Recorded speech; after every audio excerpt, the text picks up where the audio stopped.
सुशीलकुमार शिंदे यांनी काय करावं हा त्यांचा प्रश्न। शिंदे भाजपमध्ये आले आणि त्यांनी भाजपने त्यांना स्वीकारलं तर आम्हाला वाईट वाटण्यासारखं काहीच नाही। त्यांनी अनेक वर्ष नेतृत्व केलंय। मंत्री दीपक केसरकरांची प्रतिक्रिया।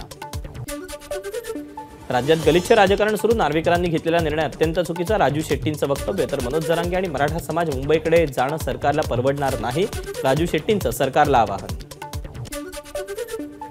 जालन्यात सुरेश कुमार जेथले यांचे चिरंजीव नितीन जेथले आणि बबनराव लोणीकरांचे पुत्र राहुल लोणीकर यांच्यामध्ये वाकयुद्ध।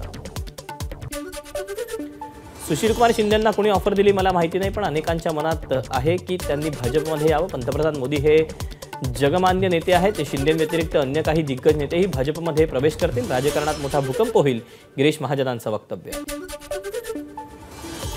उपमुख्यमंत्री अजित पवारांनी घेतला प्रशासकीय विभागांच्या 2024-25च्या कार्यक्रम आखणीचा आढावा।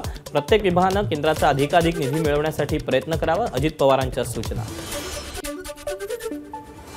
उद्धव ठाकरे गटाचे महानगर प्रमुख सुधाकर बडगुजर यांच्यावरील पुढील सुनावणी 20 तारखेला होणार। सरकार आणि बचाव पक्षात 2 तास झाला युक्तिवाद।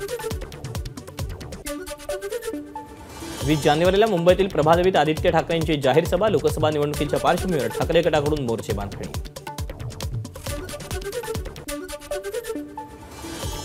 महिलांच्या प्रश्नांना वाचा फोडण्यासाठी ठाकरे गटाकडून स्त्री शक्ती संवाद अभियानाला सुरुवात।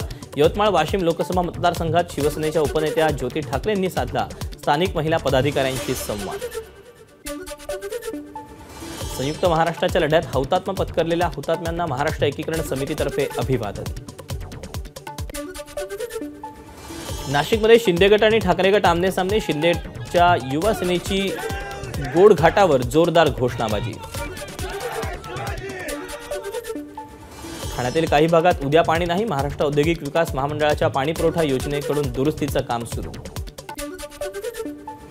अदानी समूहाचे संस्थापक आणि अध्यक्ष गौतम अदानींनी घेतली मुख्यमंत्री एकनाथ शिंदेंची भेट। महाराष्ट्रातील पायाभूत सुविधा आणि गुंतवणुकीच्या संधी इत्यादी विषयांवर चर्चा झाल्याची माहिती।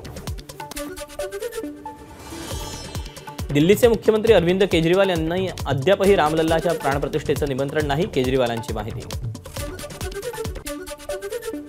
22 जानेवारीला देशभरातील सर्व न्यायालयांना सुट्टी जाहीर करा, राम मंदिर उद्घाटन सोहळ्याच्या पार्श्वभूमीवर बार काउन्सिल ऑफ इंडियाची सरन्यायाधीशांकडे मागणी।